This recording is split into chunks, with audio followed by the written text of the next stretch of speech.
Welcome to Inside Sim Racing. I'm Darren Ganji, and today I'm here to do a long-awaited review.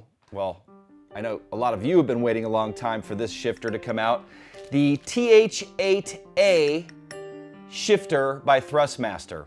So I'm going to start just by unboxing. I've already got it unboxed. Actually, this piece comes in this sleeve, which then goes into this nicely printed, glossy outer shell. And I'm going to tell you what comes in the box first of all, and then go into the review. So first, top of the box, manual, which I've found to be very helpful actually. It's in a bunch of different languages. So there's that.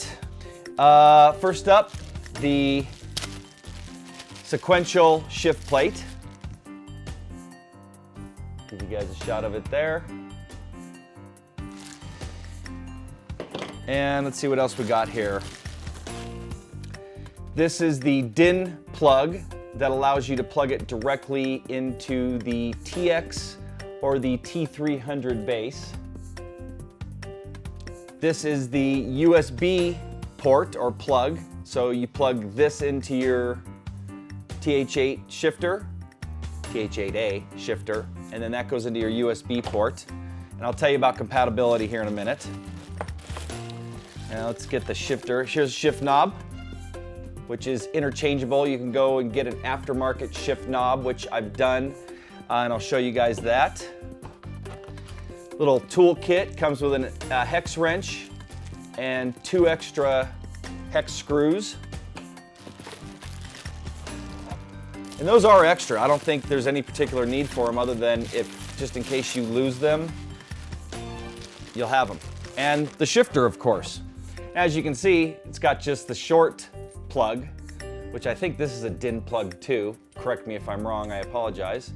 Comes with the clamp already installed, which is detachable, so you can either hard mount it or use this very sturdy metal clamp if you want to hook it up that way. If you don't have a rig that's drilled for it, or you want to hook it up to a desk, man, you can clamp this thing to anything. And that's it. So that's everything in the box. And so why don't I get to the review? Actually, why don't I put the shift knob on it? So again, detachable shift knob that you can interchange with lots of other shift knobs on the market. This, again, you can change it to a 8-speed shifter or sequential, so it's 7 forward gears and reverse. And it's really easy to do that, and I'm gonna kind of show you here while I'm talking. But basically you just loosen these 4 screws, or actually you'll have to remove them to get the plate out. But I'm just going to show you how this thing is.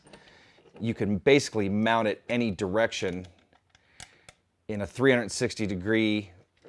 It moves in 360 degrees, so you can mount it any direction you want. You know, so let's say that this mount doesn't, man, I'm just fumbling with that hex wrench. So let's say that mount doesn't line up with the way you want it. You can rotate the whole shifter to go anywhere you want. So let's say you even want to do it at an angle like that. You know, you could mount it there like that at an angle, and you still have your shifting exactly the way, you know, in the place that you want it. Might as well just do it all the way, show you guys how this works. To install the sequential, you got to loosen those 4 hex bolts or screws all the way.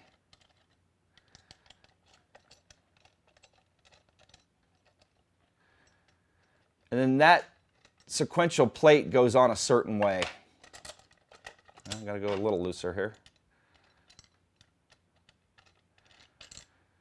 And just in case you strip one of these, lose them, whatever, they give you 2 extras. This hex also allows you to detach the mounting clamp if you want to direct mount it, which I show you some images of it here directly mounted to a piece for Frankenrig back there. So anyway, there's the interior of it. That's what it looks like. So basically what you do, and this has to go a certain way because there's a little button here that pushes, actually there's a little peg that pushes on a button that's located right there on the shifter. And the way that works, what that does is that tells it that it's in sequential mode. So you basically slide that in.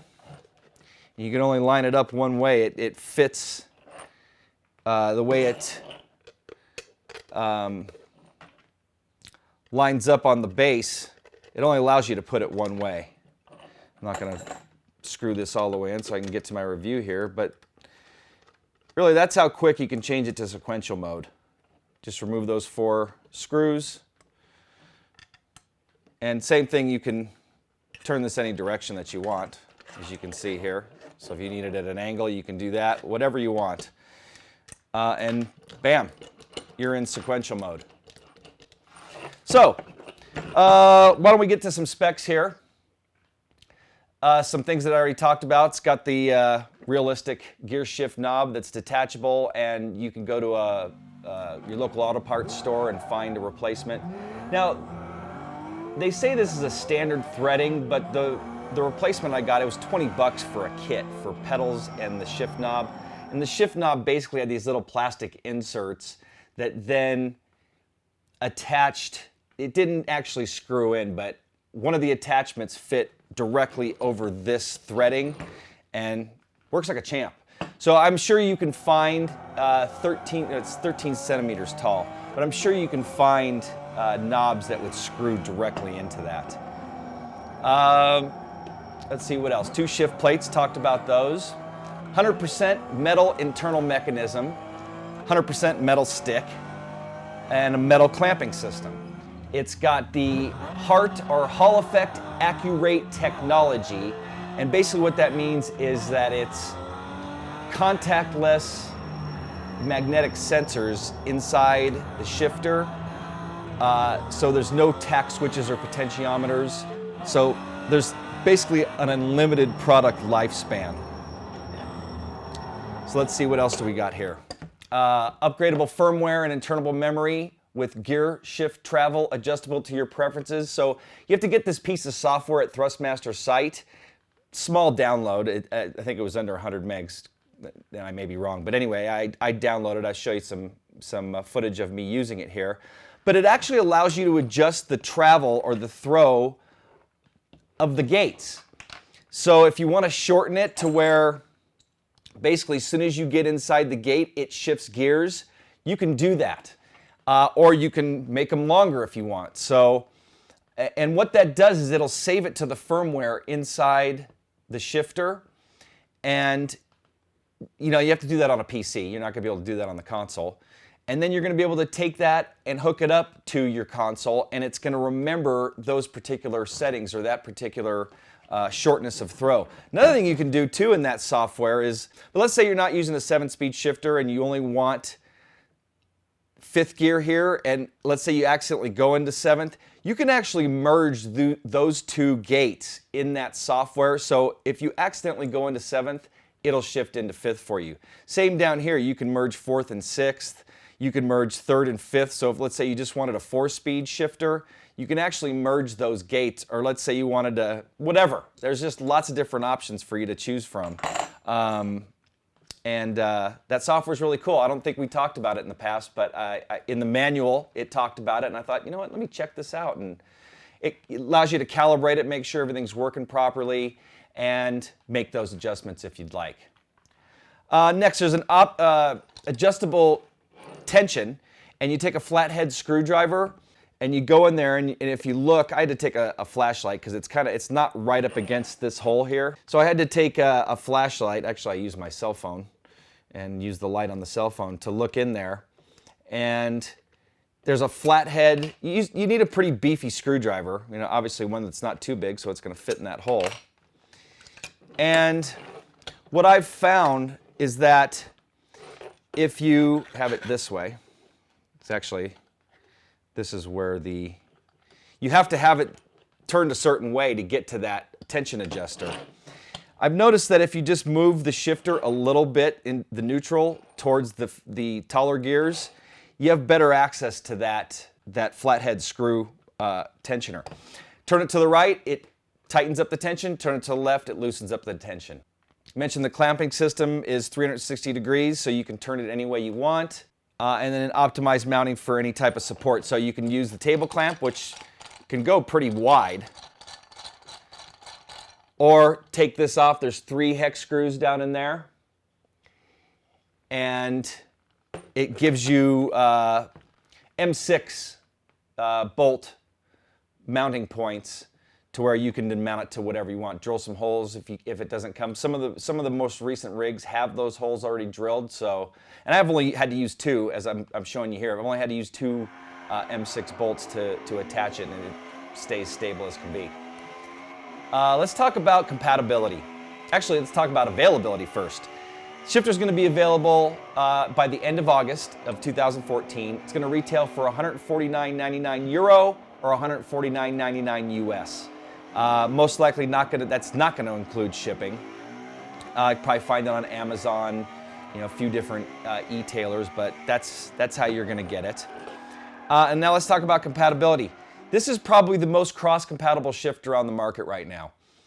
You can run it on the PC, and you can either run it in sequential mode or 7+1 mode. Plug it directly into the USB port, or if you wanted to, if you have a TX base or the new T300 that's coming out, you can plug it into that base, but on the PC you can only use it as sequential mode plugged into the base, and then it basically takes over as your paddle shifters. So, or mimics your paddle shifters. Those buttons are identical, so you couldn't mount or map the paddles separately from the shifter. Another option on the PC is if you got 2 of these shifters, you could hook up one to the base in sequential mode and one via USB port in 7+1 manual mode. And if you wanted to rally or drift, you could use, one as your handbrake and one as your shifter. Next system, PS3. PS3 only compatible directly plugged into the USB port.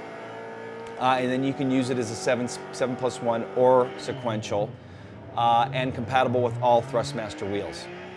PS4, pretty much compatible the same way I mentioned on the PC. It doesn't state in the instructions, and by the way, I got all this information right out of the manual here. It doesn't state in the manual whether or not you can do multiple shifters, but you can go direct USB on the PS4, and as long as the programmers have, written their code, developed for it, it'll work. Or you can plug it directly into the T300, or actually just the T300. That's going to be compatible on the PS4. T500 will be compatible on the PS4 as well. Again, depending on the developer's right for it. I know Project Cars is going to be compatible with the T500. That was just mentioned. The Crew has been shown being run with the T500. I don't know if that was on the PC or PS3 or not. But anyway, T500 will have compatibility on the PS4. In that case, you'd have to plug directly into the USB port. And then the final system, Xbox One. That system you can only plug, and you'll have to use this particular plug, the DIN plug, which will go into the back of the TX racing wheel base. That is the only way to run it on the Xbox One. You cannot plug it into the USB port. So that's pretty much it, except for I'm going to go over some pros and cons. I'm not going to do rev scale. We're not going to do that anymore because over time that number may change, and we'd rather have you guys make up your mind based on all the information that I give you on the pros and cons, what it looks like, how it mounts, all that stuff. So starting first pro, the compatibility I just mentioned. PC, PS3, PS4, and Xbox One. Next pro, very easy to shift and locate gears. Gates are close, and you can go into sequential mode, which is even easier to shift because that is super short throw there. Ability to tweak the shift points via software. So you can shorten the throw that way. It actually doesn't totally shorten the throw because you're still, let me put this thing back on. Actually, I've got it backwards here. By the way, there is a certain way that this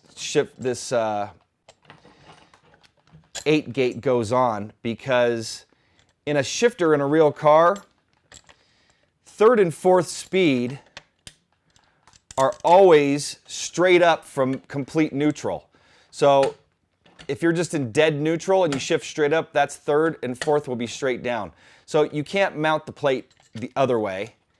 Otherwise, that would be up against fifth and sixth, and that wouldn't be proper. And it's really helpful too when you're, because you're shifting blind. No one really looks at the shifter when they're shifting gears. So it really helps you get used to the fact of knowing where you're at and where you have to shift. Especially the second to third shift, usually one of the toughest because you're going across the gate a little bit. And as long as you know that you're going straight up from that neutral point, it kind of makes it easier. So that's the next pro. Now I got this thing back together. I already mentioned it, 8 gears plus sequential option, that's another pro. Beefy clamp, man. This thing will pretty much clamp to anything and hold. So that's another pro. Very substantial clamp, and the ability to take that clamp off and bolt directly to anything with an M6 bolt. Next pro, 360 degrees of rotation. Actually, I haven't tightened it down all the way, so it's still turning. But you can basically turn this thing at any angle you want based on where you have it mounted. So if you needed to mount it at an angle, you can still turn the shifter to where it's, parallel to you and shifting properly. Next pro, this thing looks cool. And this thing looks like kind of an old school, actually not even old school, even newer school, Ferraris that didn't have paddle shifters, kind of have this type of look. But it's a really cool looking shifter. Honestly, I've talked about my Camaro on this show many times. I wish my Camaro shifter looked this cool. Gotta admit, the GM stuff, they make a lot of plasticky stuff. And anyway, I'd rather have my shifter look like this. Next pro, very affordable, $149.99, compatible with all those different systems. That's a good buy, and the versatility that it offers for that price. And I've never had a problem with my TH8RS, which, by the way, this shifter replaces. I believe the TH8RS is no longer going to be on the market until certain places are sold out. But man, if you're going to buy one, you might as well get this one since it's compatible with so many other things. And the last pro, plug and play. On the PC and on the other systems, you plug this thing in and it's recognized. On the Xbox One, I plugged it into the wheel, changed it to manual plus clutch, and actually you can even run just manual without the clutch if you don't have the T3PA pedals. And it works. I didn't have to calibrate it, do anything. I didn't even have to map it on the Xbox One. On the PC, you'd have to map it depending on the PC. Pretty much any PC title is going to have you map the gates and the gears. But it's plug and play. So that's going to lead me to the cons. And honestly, there's not many. I only really have one con, and it's the throw is a little long. I would have liked to seen a little bit shorter throw, but then again, maybe they wouldn't have been able to make it a sequential as well. But honestly, that's a minor con to me because I get used to this thing very quickly, even transitioning from other shifters on the market. I really can't think of any other cons. Maybe that it has a little plastic here, but this plastic really has nothing to do with the build. 100% internal mechanism. It's got the unlimited life magnetic sensors. That should go as another pro. But I can't think of anything else. It even comes with a little hex head, different plate, the plugs. The cable was long enough on the USB side and on the DIMM, so that's usually about 6 feet. That's a 6-foot cable, plus add another foot, so you got about 7 feet off of the shifter. You don't have to buy any other parts to get this thing to work. Compatible with aftermarket shift knob, that's another pro. So that's pretty much going to wrap it up. I would highly recommend this shifter if you're in the market for one. It's durable, looks cool, versatile.